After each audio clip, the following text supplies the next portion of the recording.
Is Florida State leaving the ACC for the Big Ten now? A lot of people think so, and I might be one of them. Locked On Big Ten starts right now.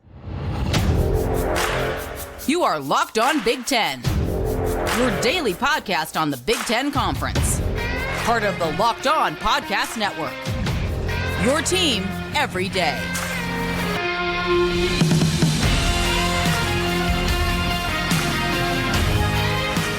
Welcome to Locked On Big Ten. I am Craig Sheeman. Thank you for making us your first listen each and every day. We always appreciate it. You know, we're free and available wherever you get your podcasts and on YouTube. It's part of the Locked On Podcast Network. Your team every day. Today's episode is brought to you by Prize Picks. Go to prizepicks.com/LockedOnCollege and use the code LockedOnCollege for a first deposit match up to $100. Daily fantasy sports made easy. Well, Florida State to the Big Ten. We've discussed this here before. This was a story from the summer, but we're getting on in the year and things might be happening. Plus, the Heisman Award was given out over the weekend. We'll talk about the transfer portal, Kyle McCord, among others. Some news around the Big Ten. We'll get you caught up on everything that happened over the weekend. Speaking of everything that happened over the weekend, I'll give you my top 10 Big Ten observations from over the weekend. So hang on to the end for that one. In the meantime, if you haven't, please subscribe down below and follow Locked On Big Ten for free wherever you get your podcast. That way you'll get the latest episode of this podcast as soon as it becomes available each and every week. So over the weekend, I saw a lot of Florida State to the Big Ten chatter out there, quite a bit of it, actually. And look, I'm a big believer, if there's smoke, there's fire somewhere. Now, one report stated that Florida State is working to leave the ACC and join the Big Ten in the next month, quote unquote. It was an online report. It was just one. And I don't want to go chasing everything you see online or social media.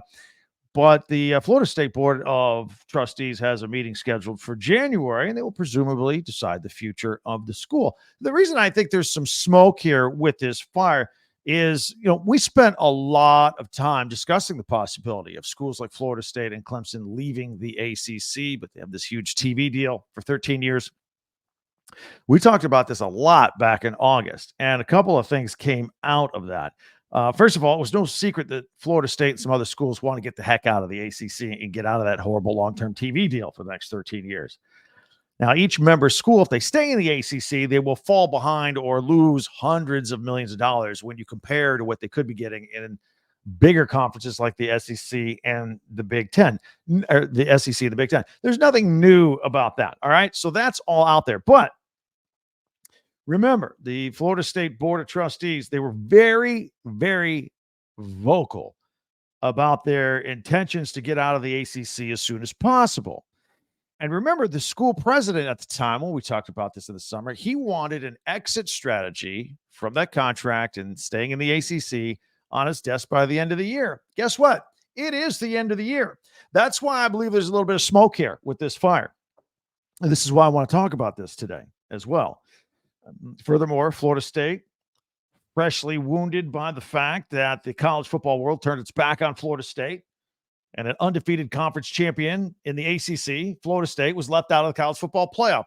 That just is stirring the pot even more. All this other stuff was already underlying, and we were already kind of headed down to this path. But now a new spotlight is being shined on Florida State, and I think some people at Florida State are even a little more mad and thinking things are a little more urgent at this point.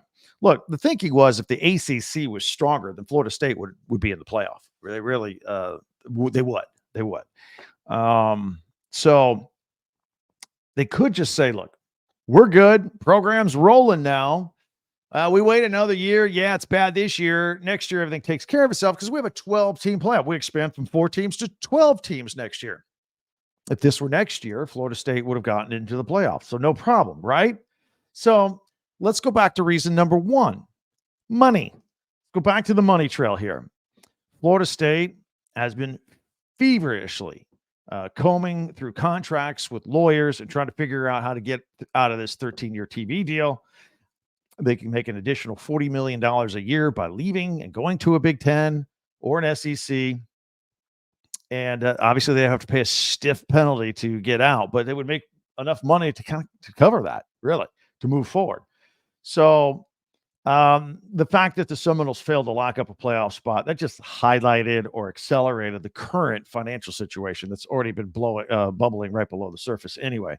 Look, the only options for Florida State here are the Big Ten and the SEC. I mean, they're not going to the Big 12 or not going, nothing like that. It's either the Big Ten or the SEC. But the SEC and its deal, remember, the SEC is the one conference that is still aligned with ESPN. And the ACC and Florida State are trying to get out of this ESPN TV deal. It's created this whole mess in the first place. So I don't know that an ESPN SEC situation is going to benefit Florida State, or I don't think they're going to be both sides want to meet in the middle and work something out on that deal. And besides, it appears that the SEC is more interested in North Carolina or Virginia. So back to the Big Ten. As most of you know, the Big Ten is already scheduled to add 4 new schools here this upcoming football season in Southern Cal, UCLA, Oregon, and Washington. Big Ten's going to jump from 14 to 18 teams. So presumably, if they were to add Florida State at some point, that would give them 19, and it wouldn't be for this upcoming year. There's no way they could do it that fast. I think it'd be the year after that. So they would have 19 teams. Got to bring somebody with them to keep things even with the scheduling, make it a 20th team. Who would it be? I mean, would it be Clemson? Would it be Virginia? Would it be Miami? Is this a good time for Notre Dame now? But it seems, I think if Florida State bolts and says, all right, here's the deal. We've read the contract. We're going to pay the fine, whatever. Pay our dues with the ACC contract, but we're going to make more money in the Big Ten. Somebody's coming with them. Somebody's going to make the jump with them. I'm certain of that as we sit here. I just don't know who. Following Florida State's exclusion from the playoffs, former school president, John Thrasher, he was president up until a couple of years ago. He said this is just another reason to get the heck out of the ACC. He believes that the playoff committee caved to pressure from the SEC and ESPN, naming Alabama instead of Florida State in the playoffs. There's a line of thought that the playoff committee should have debated between Texas and Alabama, not Alabama, Texas, and Florida State. So, look, ESPN is set to enter an exclusive broadcast deal in 2024 with the SEC, and they have the exclusive rights to the college football playoff. Now, Florida State is, of course, as you know, the first undefeated Power 5 champion to be left out of the playoffs since its inception in 2014. So this all has huge immediate financial impact. Forget about contracts and later on in future broadcast rights. It has impact right now on the schools involved. The ACC payout for having the Seminoles in the playoff would have been $6 million. Instead, they have to take $4 million to go ahead and play Georgia in the Orange Bowl on December 30th. Plus, there's a potential loss of more conference money had an ACC team been involved and gotten into the championship game. Some reports estimate that this is a $30 million hit for the ACC. There's at least a difference between what the SEC gets and what the ACC gets. Is a $30 million difference because Florida State didn't get in. So, and back to former President Thrasher from Florida State, he says, quote, it gives hope to leadership that Florida State will look at other places to be. He's encouraging to move on and move out. He says, right now, the ACC, we are a secondary conference. Of course, the ACC knows it's vulnerable. They've been adding schools, like Stanford, Cal, SMU. That gives them 18 teams, 17 for football. And the conference is protecting itself from losing a lot of members all at once, like the Pac-12 did. They weren't able to quickly replace the teams that were leaving, and now they are insignificant. And look, losing Florida State or anybody else and replacing them with Cal and Stanford and SMU is not the same. The ACC is not at the same level if it starts losing some of its marquee schools. And let's not forget recruiting and how all this is affected as well, especially for Florida State if it has to stay in the ACC. Look, rival schools are going to use it against them. They're going to say it's a perceived weakness, and they're going to tell kids, look, why would you even bother going to Florida State? You can't play for championship, won't get all that attention. And that's look, we're going to have more teams in the playoffs, but I'm going to tell you right now, the majority of the expanded 12-team playoffs is going to have a whole bunch of Big Ten teams and a whole bunch of SEC teams. We might be looking at the same problem with the ACC going, hey, how come we only get 2 teams in or whatever, while the Big Ten's getting 4 or 5? That's next year's argument. It's going to happen. Write it down. It's already a done deal. Absolutely. Look, bottom line right here. Florida State's got to get the heck out of the ACC. And their most likely landing spot would be the Big Ten. So the question is, how soon will it happen? And who's coming with them? We'll take your comments on Twitter or X at TalkBig10 10. Also hit me up on the website, TalkBig10 10.com, and on YouTube as well. Lots going on. We had the Heisman this weekend. Some final thoughts on that, and also update you on some events over the weekend from the transfer portal involving the Big Ten. It's all coming up in 1 minute right here on Locked On Big Ten. Passion, drive, and patience. It's what brings home the winning trophy for football teams, basketball teams, and also what keeps your ride or die alive. eBay Motors has everything you need to maintain your vehicle and level up to peak performance, from superchargers, roof racks, exhaust kits, LED headlights, everything you can think of. Whether you're into speed, power, or style, eBay Motors has got you covered. With over 122 million parts for your number one ride or die, you'll always find exactly what you're looking for. And with eBay Guaranteed Fit, your part is guaranteed to fit your ride every time or your money back. Because with eBay Motors, you're burning rubber, not cash. With all the parts that you need at all the prices you want, it's easy to turn your car into the MVP and bring home that win. Keep your ride or die alive at ebaymotors.com. Eligible items only. Exclusions apply. eBay Guaranteed Fit, only available to U.S. customers.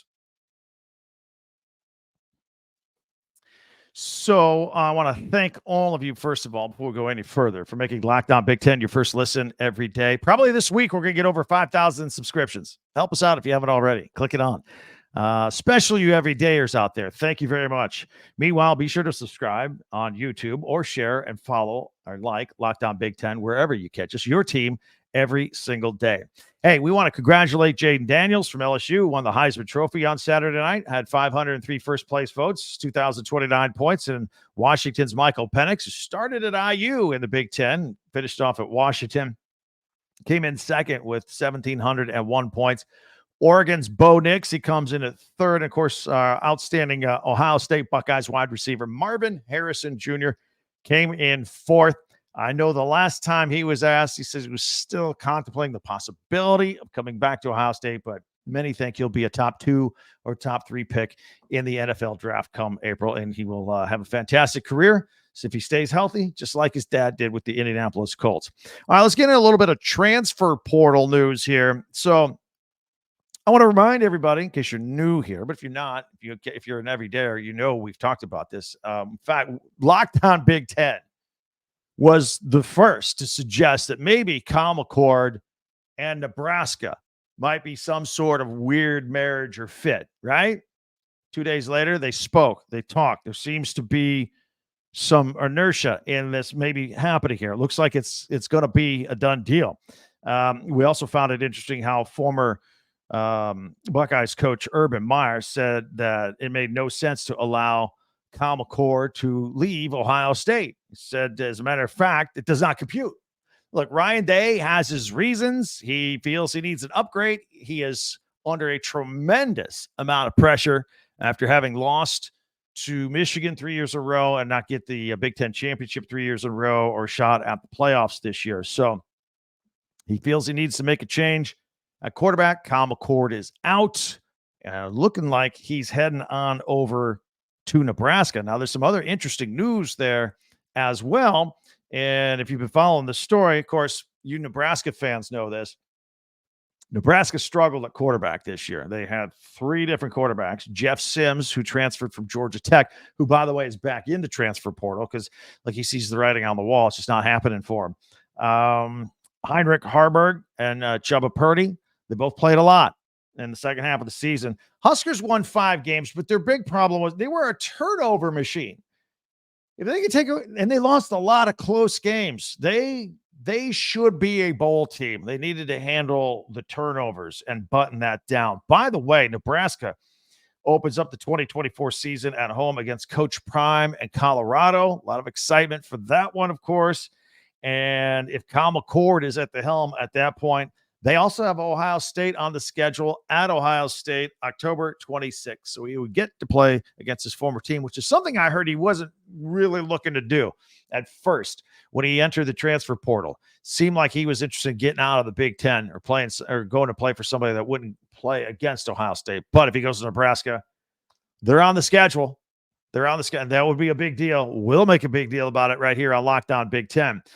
Also, if McCord does end up in Nebraska, he might be bringing one of his weapons or one of his teammates with him because four-year Buckeyes wide receiver Julian Fleming also was talking to Nebraska reportedly this weekend as well. Maybe they come over in a package deal. Kind of reminds me how like Cade McNamara and Eric All came out together from Michigan to Iowa this past year. So maybe Kyle McCord and Julian Fleming come to Nebraska and then they have some familiarity with each other, and maybe that will help out. Going to be real interested to see how that would work out because again, Matt Rule's offense, it's a run first offense, and that includes the quarterback. It's not unusual for his quarterbacks to have a big day rushing or 100 yards rushing. And that's not what Kyle McCord is. So maybe a little more passing for Nebraska with Matt Rule if they get Kyle McCord. We'll see. Stay tuned. I mean, there could be an announcement imminent. So we'll listen for that. Speaking of the Huskers, found an interesting story, a little sidebar story about them. The school approved this fall a $450 million renovation for Memorial Stadium. It's actually going to have less seats.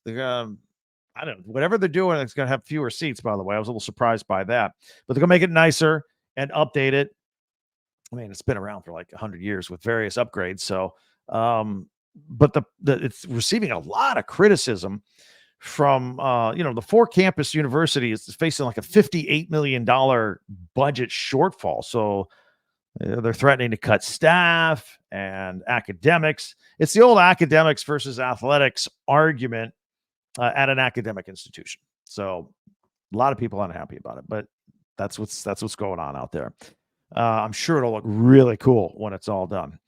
Former Sooners quarterback Dylan Gabriel, he will transfer to Oregon next season. We have to get used to me talking about Oregon football and you listening to me talk about Oregon football in Big Ten news. Anything we talk about next season is going to include Oregon now.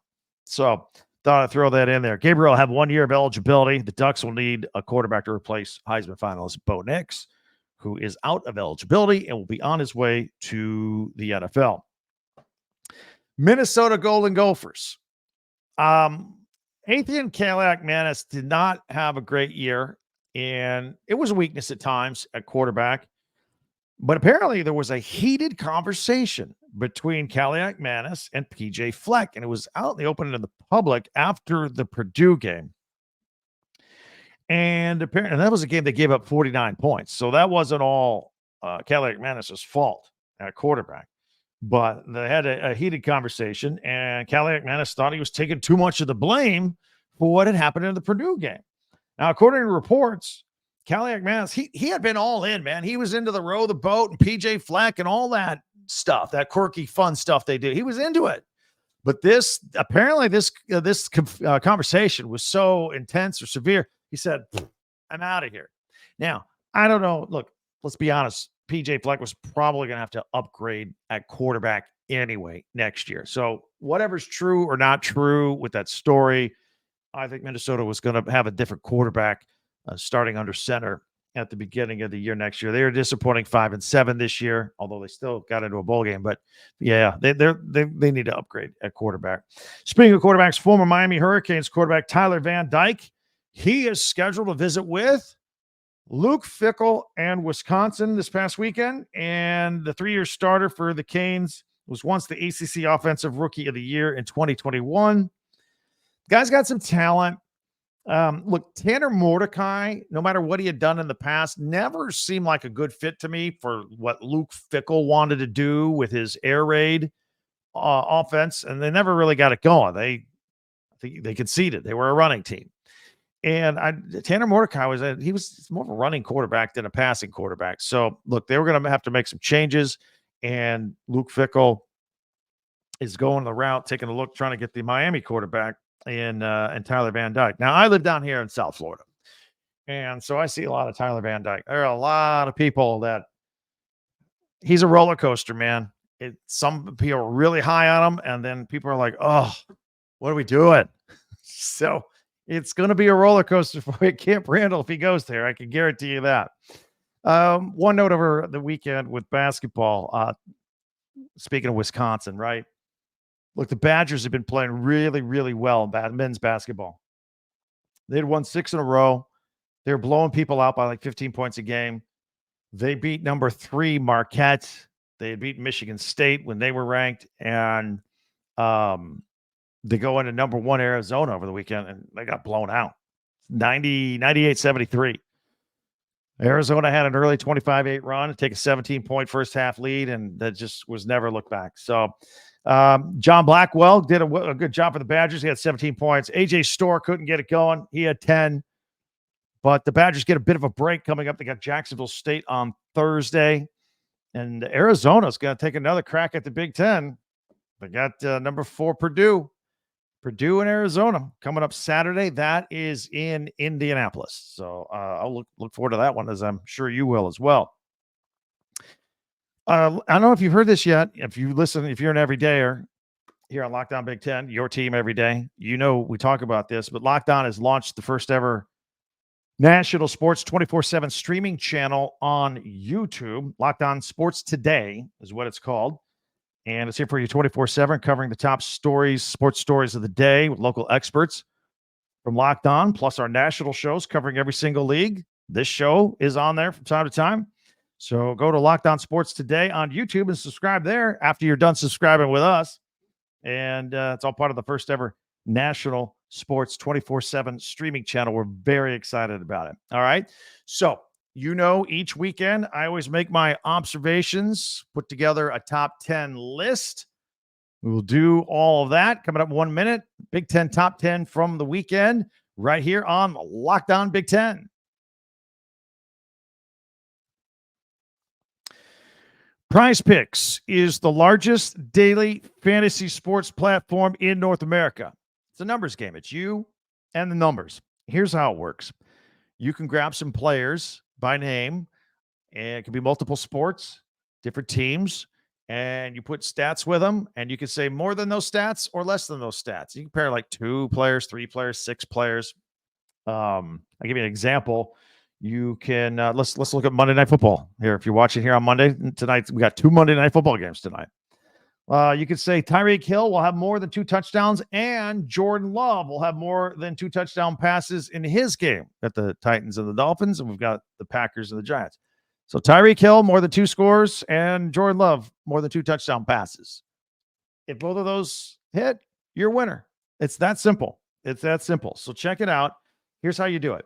You go to prizepicks.com/LockedOnCollege and use the code LockedOnCollege for a first deposit match up to $100. That's prizepicks.com/LockedOnCollege and use the code LockedOnCollege for a first deposit match up to $100. Prize Picks, daily fantasy sports made easy. All right, let's get into this. I put together a list of my top 10 observations from the weekend. And of course, football winded down. We just had the Army-Navy game and waiting for our bowl game. So a lot of basketball on the list here today.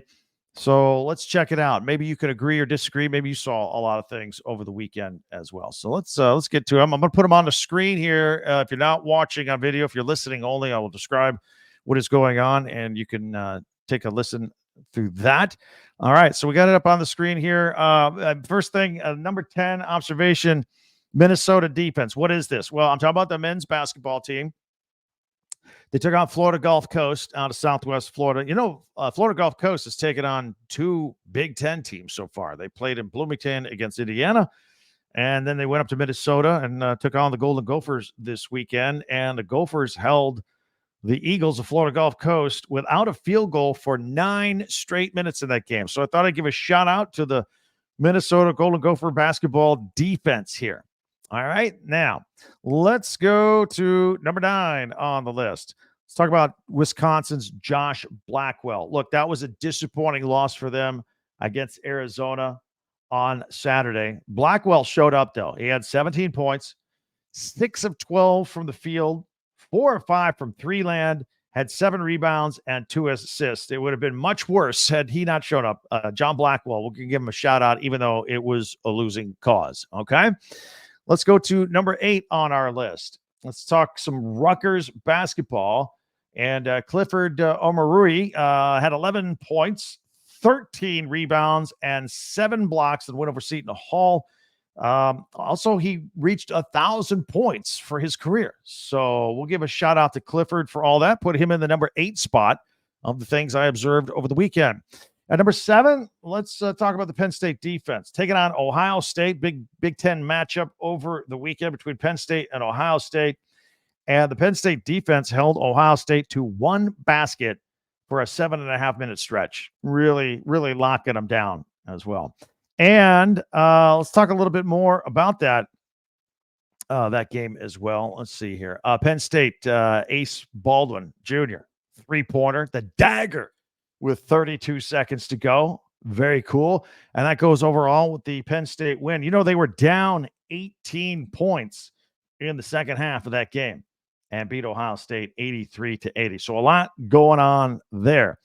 Also, Penn State and Ohio State, the ladies played over the weekend, and J.C. Sheldon gets a shout out at the number 4 spot. 31 points versus Penn State in a battle of top 25s in the Big Ten over the weekend. So congratulations to her.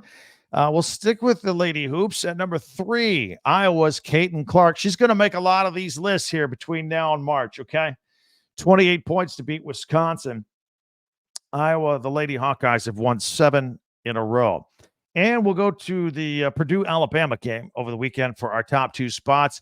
We'll talk about Braden Smith, a season-high 27 points, and the Boilermakers win over Alabama. And at number 1, Zach Edey had a season-high 35 points in that win over Alabama. But by the way, that was in Toronto. That's where he's from.